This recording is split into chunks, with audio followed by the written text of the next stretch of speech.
আসসালামু আলাইকুম। আপনারা সবাই কেমন আছেন? আলহামদুলিল্লাহ, আমিও ভালো আছি।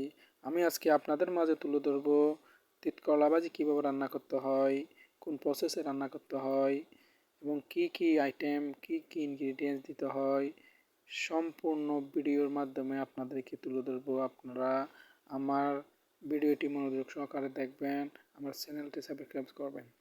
এখন আমি গ্যাসের চুলায় পাতিল দিলাম, পাতিলে পরিমাণ মতো তেল এবং পেঁয়াজ, রসুন ওইগুলো দিছি। দেওয়ার পরে ওইগুলো আমি একটু হালকা নাড়াচাড়া করব, যাতে একটু ওই পেঁয়াজের কালারটা একটু হলসে কালার হয়। এবং তেজপাতা দিছি, লবঙ্গ দিছি, এলাচ দিছি। এগুলো দেওয়ার পর পরিমাণ মতো মরিচ দিব আমরা। আমিও পরিমাণ মতো মরিচ দিই, আপনারাও আপনাদের পরিমাণ মতো মরিচ দিবেন। হলুদ দিছি, মশলা দিছি।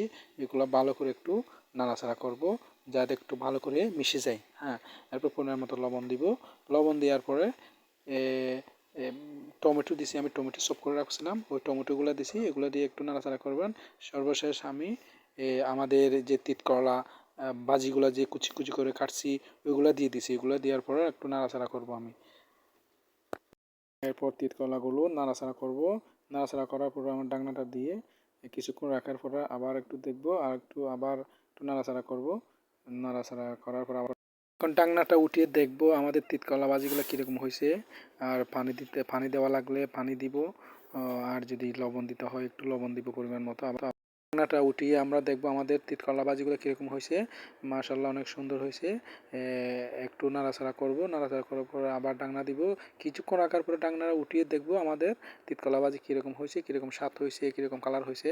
এখন সর্বশেষ ধনিয়া পাতা কুচি কুচি করে দিব, যাতে ভাজিগুলো যাতে সুন্দর হয়, দেখতে একটু কালার মসৃণ হয়, সুস্বাদু হয়, সেই জন্য ধনিয়া পাতাগুলো দিতে হয়।